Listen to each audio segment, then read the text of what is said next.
بسم اللہ الرحمن الرحیم۔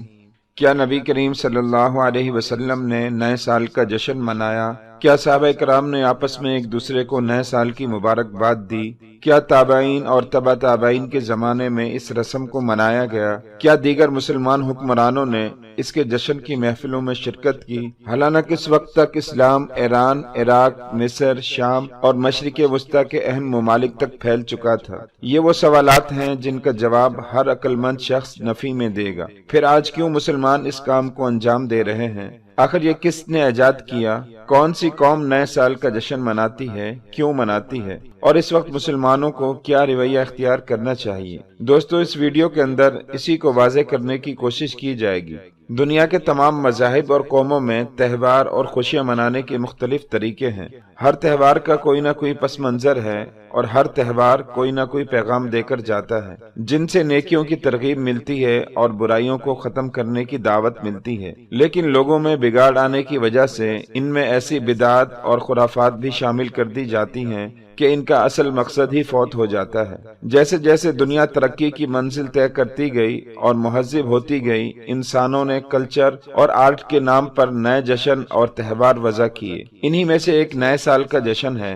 دراصل یہ نئے سال کا جشن عیسائیوں کا ایجاد کیا ہوا ہے۔ عیسائیوں میں قدیم زمانے سے نئے سال کے موقع پر جشن منانے کی روایت چلتی آ رہی ہے۔ اس کی ایک وجہ یہ بتائی جاتی ہے کہ ان کے عقیدے کے مطابق 25 دسمبر کو حضرت عیسیٰ علیہ السلام کی پیدائش ہوئی۔ اسی کی خوشی میں کرسمس ڈے منایا جاتا ہے، جس کی وجہ سے پوری دنیا میں جشن کی کیفیت رہتی ہے اور یہی کیفیت نئے سال کی آمد تک برقرار رہتی ہے۔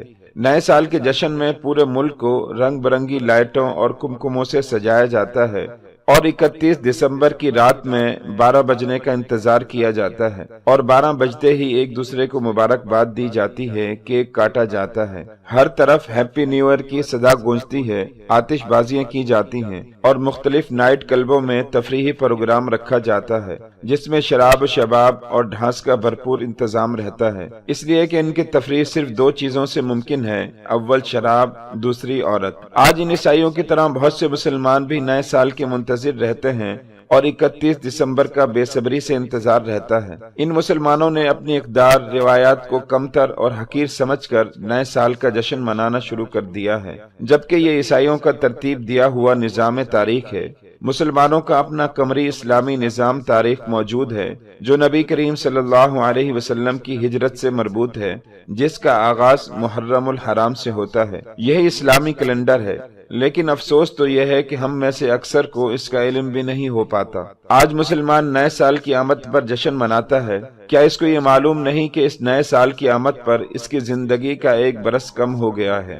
زندگی اللہ تعالیٰ کی طرف سے عطا کردہ ایک بیش قیمتی نعمت ہے اور نعمت کے زائل یا کم ہونے پر جشن نہیں منایا جاتا بلکہ افسوس کیا جاتا ہے۔